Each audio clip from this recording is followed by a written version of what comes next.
इस कहानी की शुरुआत में ये दिखाते हैं कि नासा के कुछ एस्ट्रोनॉट्स जो कि मार्स पर यानी कि मंगल ग्रह पर हैं और वो वहां पर अपने मिशन पर हैं। ये सब के सब एस्ट्रोनॉट्स यहाँ पर मिट्टी के सैंपल्स ले रहे होते हैं। तभी उन्हें इंफॉर्मेशन मिलती है कि यहाँ पर एक बहुत बड़ा तूफान आने वाला है और उन सबको अब अपने मिशन को रद्द करना है और जितनी जल्दी हो सके उन्हें अपने फ्लाइंग ऑब्जेक्ट तक पहुंचना है। और अब ये सब के सब अपने फ्लाइंग ऑब्जेक्ट की तरफ बढ़ रहे होते हैं। तभी मार्क वॉटनी जो कि एक एस्ट्रोनॉट और एक बॉटनिस्ट हैं, उनसे कुछ चीज टकराती है और वो उस तूफान में खो जाते हैं। हालांकि इनकी जो कमांडर होती है वो उसे ढूंढने की बहुत कोशिश करती है, लेकिन मार्क वॉटनी का कुछ भी पता नहीं चलता और ना ही उनसे कोई संपर्क हो रहा होता है। और इन्हें लगता है कि मार्क वॉटनी अब इस दुनिया में नहीं रहे और ये सब अपने फ्लाइंग ऑब्जेक्ट पर आकर वहां से निकल जाते हैं। लेकिन जब मार्स पर तूफान शांत होता है तो वहां पर ये दिखाते कि मार्क वॉटनी अभी भी जिंदा है और उन्हीं के इक्विपमेंट्स में से एक रॉड उसके शरीर में उसके पेट में चली गई है, जिससे उसे बहुत दर्द हो रहा होता है। वो किसी तरह से वहां से उठकर अपने कैंप में जो उन्होंने शेल्टर के लिए वहां पे लगाया होता है उसके अंदर पहुंचता है और वो अपने शरीर से उस रॉड को निकालता है। मार्क वॉटनी यहाँ से किसी से भी संपर्क नहीं कर सकता क्योंकि संपर्क करने के जितने भी इक्विपमेंट्स थे वो सब के सब तूफान में नष्ट हो चुके हैं और मार्क अब यहाँ पर अकेला फंसा हुआ है और उसके साथियों को ये लगता है कि वो इस दुनिया में नहीं है और अगर उसे यहाँ से निकलना है तो उसे अगले 4 सालों तक इंतजार करना पड़ेगा क्योंकि नासा का अगला प्रोजेक्ट 4 साल बाद यहाँ से 3200 किलोमीटर दूर आएगा और उसे वहां पहुंचना होगा। लेकिन वॉटनी 4 साल तक इंतजार नहीं कर सकता क्योंकि उसके पास 4 सालों तक का खाना नहीं है और अब उसे किसी भी तरह से अपने लिए खाना अरेंज करना होगा। इसीलिए वो ये तय करता है कि वो यहाँ पर मार्स पर खेती करेगा। उसके पास आलू होते हैं और वो यहाँ पर आलू उगाना चाहता है, लेकिन उसे मिट्टी को उपजाऊ बनाने के लिए बहुत सारे पानी की जरूरत पड़ेगी और मार्स पर पानी नहीं होता। वॉटनी एक बॉटनिस्ट है तो उसे पता है कि खेती करने के लिए किन किन चीजों की जरूरत होती है और वो अब यहाँ पर खेती करने की तैयारी करता है। वॉटनी एक जगह बहुत सारी मिट्टी इकट्ठी करता है, उसमें आलू डालता है और उन्हें उगाता है, लेकिन अब उसे पानी बनाना है। पर अच्छी खबर ये होती है कि वॉटनी को पता है कि पानी कैसे बनाया जाता है। हाइड्रोजन में ऑक्सीजन मिलाकर उसे जलाने से पानी बनता है और यहाँ पर वॉटनी के पास सारे साधन होते हैं और वो ऐसे ही करता है। पर जब वो पहली बार हाइड्रोजन में ऑक्सीजन डालकर मिलाता है तो एक जोरदार ब्लास्ट होता है क्योंकि वो उस ऑक्सीजन को कैलकुलेट नहीं करता जो उसकी सांसों से आ रहा होता है। लेकिन अगली बार वो हाइड्रोजन ऑक्सीजन मिलाकर जलाने में कामयाब हो जाता है और अब वहां पर पानी बनना शुरू हो जाता है। दरअसल इस तरीके से वाष्पीकरण होता है जिससे वहां पर पानी की छोटी छोटी बूंदें बनना शुरू हो जाती है और उसकी मिट्टी को जितने पानी की जरूरत होती है वहां पर पानी बन जाता है और कुछ दिनों के बाद वहां पर पहला पौधा अंकुरित होता है, जिसे देखकर वॉटनी को बहुत खुशी होती है। वहीं दूसरी तरफ अर्थ पर यह ऐलान कर दिया जाता है कि वॉटनी अब इस दुनिया में नहीं रहे। पूरे मीडिया में एक खबर आ जाती है और वो उसका फ्यूनरल भी कर देते हैं। पर अगले दिन जब उनकी ऑपरेटर सैटेलाइट से मार्स की पिक्चर्स देख रही होती है तो वो देखते हैं कि वहां पर जो उनके इक्विपमेंट्स थे वो एक जगह से दूसरी जगह पर शिफ्ट हो गए हैं। दरअसल ये वो सोलर पैनल्स थे जो वॉटनी ने एक जगह से दूसरी जगह शिफ्ट किए थे। वो अपने सीनियर्स को बुलाती है और वो सब समझ जाते हैं कि वॉटनी मार्स पर अभी भी जिंदा है। लेकिन उनका सीनियर कहता है कि हम जानते हैं कि वो जिंदा है, लेकिन जब तक हम वहां पर पहुंचेंगे वो भूख से मर जाएगा। और उसका कहना कहीं ना कहीं सही भी होता है क्योंकि अर्थ से मार्स तक पहुंचने के लिए उन्हें कई महीनों का सफर तय करना पड़ेगा और वो जानते हैं कि वॉटनी के पास इतने लंबे समय के लिए खाना नहीं है।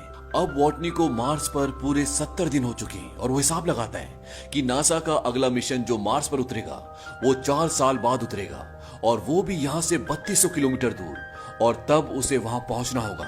और इस सफर को तय करने में उसे करीब 50 दिन लग जाएंगे क्योंकि उसके पास जो गाड़ी है वो उसे एक दिन में 35 किलोमीटर से ज्यादा नहीं चला सकता क्योंकि उसके बाद उसे उसके सोलर पैनल्स को रिचार्ज करना होगा। वहां नीचे नासा में लोग वॉटनी तक खाना और मदद पहुंचाने के लिए तैयारी करते हैं, पर इन्हें इसकी पूरी तैयारी में 3 महीने लगेंगे और जिस फ्लाइंग ऑब्जेक्ट को ये मार्स पर भेजेंगे उसे वहां पहुंचने में 9 महीने लगेंगे, यानी पूरा 1 साल।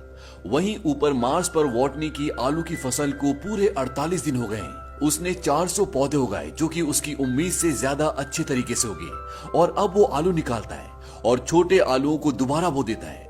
वॉटनी यहाँ पर खाद के लिए अपना मल इस्तेमाल करता है, पर वो जानता है कि अगर उसने नासा से संपर्क नहीं किया तो वो भले कितनी आलू उगा ले पर वो जिंदा नहीं बचेगा।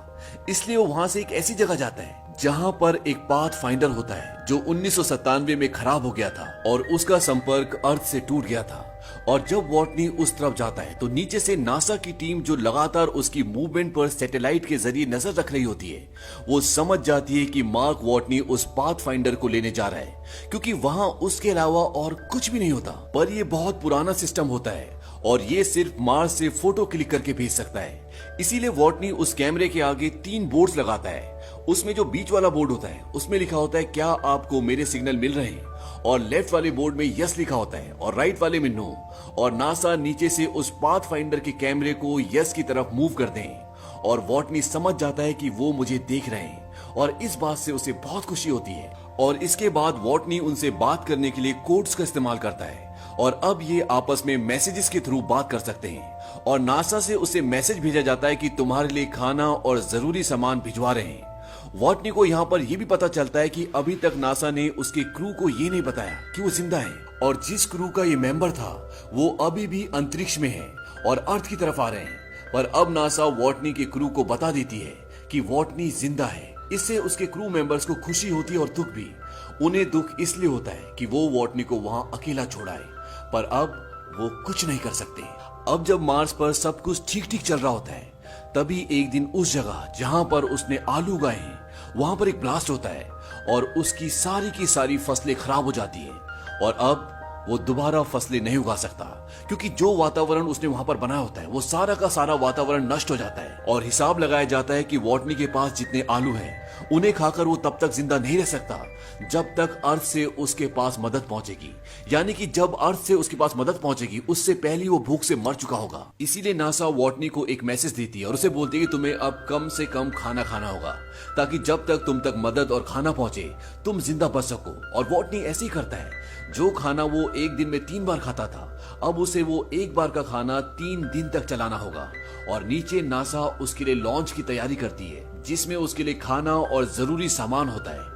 लेकिन यहाँ पर उन्हें देर हो रही होती है, इसीलिए वो उसकी टेस्टिंग नहीं करते और उसे लॉन्च कर देते हैं। लेकिन वॉटनी की किस्मत एक बार फिर उसका साथ नहीं देती।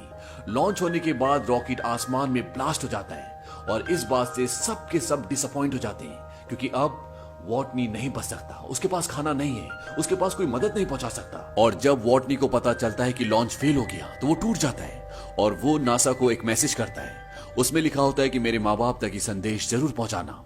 मैं हार नहीं मान रहा, पर हमें हर एक अंजाम के लिए तैयार रहना चाहिए। आप उनसे कहना कि मुझे मेरा काम पसंद है और मैं इसमें माहिर भी हूँ, और अगर मैं इसमें मर भी गया तो मेरी मौत के पीछे एक नेक मकसद होगा जो मुझसे ज्यादा अहम है। उनसे कहना कि मैं मुश्किलों से डरा नहीं, मैंने उनका सामना किया।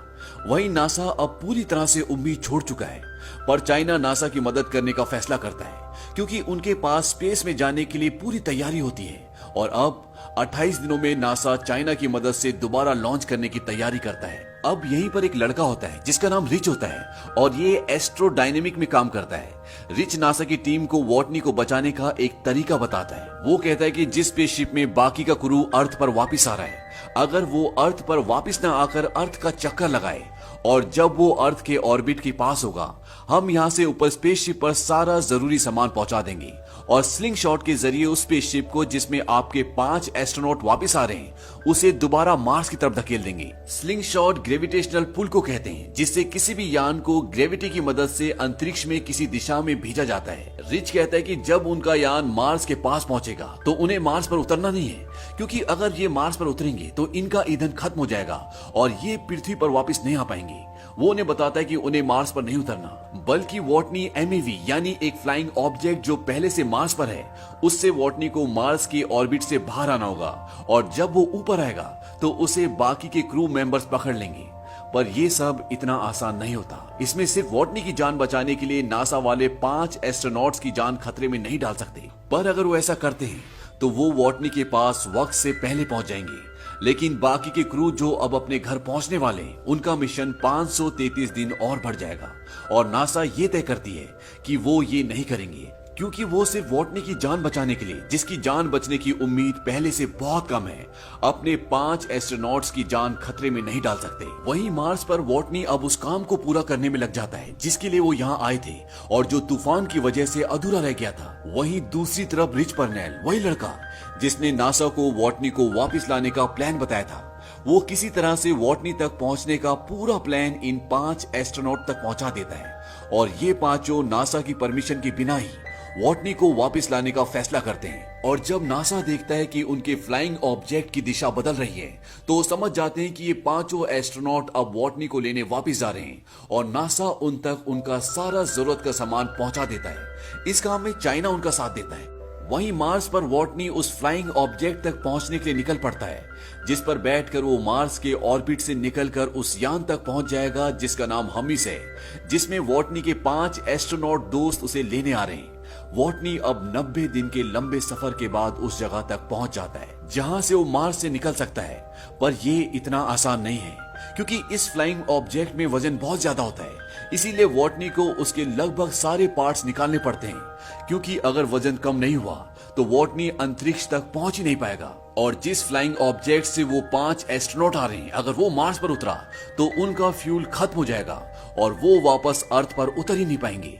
इसीलिए वॉटनी को अपने फ्लाइंग ऑब्जेक्ट से 5000 किलो कम करना होगा और वॉटनी को अपने फ्लाइंग ऑब्जेक्ट से सभी सामान को उतार कर बाहर फेंकना पड़ता है। और अब वॉटनी एक ऐसे फ्लाइंग ऑब्जेक्ट से अंतरिक्ष में जाएगा जिससे अंतरिक्ष तक पहुंचना बहुत मुश्किल है, पर वॉटनी को ऐसा करना पड़ता है।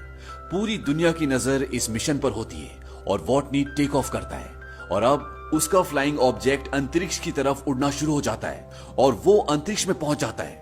उसके साथ ही उसके साथ रेडियो के जरिए कम्युनिकेट करने की कोशिश करते हैं, पर वो दबाव की वजह से बेहोश हो गया होता है, इसीलिए बात नहीं हो पाती। पर कुछ देर बाद उसे होश आ जाता है और सब बहुत खुश हो जाते हैं। अब यहाँ पर एक और मुसीबत होती है कि वॉटनी की स्पीड बहुत तेज होती है और उसे पकड़ना इतना आसान नहीं है। वॉटनी बोलता है कि मैं अपने स्पेस सूट पर छेद करूंगा और उसमें से जो हवा निकलेगी उससे मैं अपने आप को दिशा देकर तुम तक पहुंच जाऊंगा। उसके साथ ही उसे ऐसा करने के लिए मना करते हैं। वहीं अभी भी हर्मी स्पेसशिप की स्पीड बहुत तेज होती है, इसीलिए उन्हें वहां बॉम्ब बनाकर अपने स्पेसशिप का एक हिस्सा उड़ाना पड़ता है, जिससे उसकी स्पीड कम हो जाती है। और अब उन्हें वॉटनी अपनी ओर आता दिखाई देता है और स्पेसशिप की कमांडर एक फ्लाइंग चेयर पर बैठकर वॉटनी को पकड़ने के लिए जाती है, पर जिस रस्सी से वो बंधी होती है वो खत्म हो जाती है और वॉटनी तक पहुंचना अब नामुमकिन है। और वॉटनी यहाँ पर वही करता है जो उसने कहा था। वो अपने स्पेस सूट पर छेद करता है और अपने फ्लाइंग ऑब्जेक्ट को छोड़ देता है और उसके स्पेस सूट से जो हवा निकल रही होती है वो उससे अपने आप को दिशा देता है और किसी तरह से वो अपने कमांडर तक पहुंच जाता है जो उसे चेयर पर बैठकर वहां पर लेने आया होता है। लेकिन जैसे ही वो उसका हाथ पकड़ने वाला होता है वो उसके हाथ से छूट जाता है, लेकिन जिस रस्सी से वो बंधी होती है वॉटनी उस रस्सी को पकड़ लेता है और इस तरह से ये वॉटनी को वापस अपने स्पेसशिप में ले आते हैं और वॉटनी की जान बच जाती है। और इतनी मुश्किलों का सामना करने के बाद जब वॉटनी अर्थ पर आता है तो वो एस्ट्रोनॉट्स का इंस्ट्रक्टर बन जाता है, जो उन्हें ये सिखाता है कि दूसरी दुनिया में दूसरे ग्रह पर जिंदा कैसे रहा जाता है। और इसी के साथ ये फिल्म, ये कहानी यहीं पर खत्म हो जाती है। ये फिल्म सन 2015 में आई थी और ये एक बहुत ही कामयाब फिल्म थी। ये फिल्म एक नॉवेल पर आधारित है।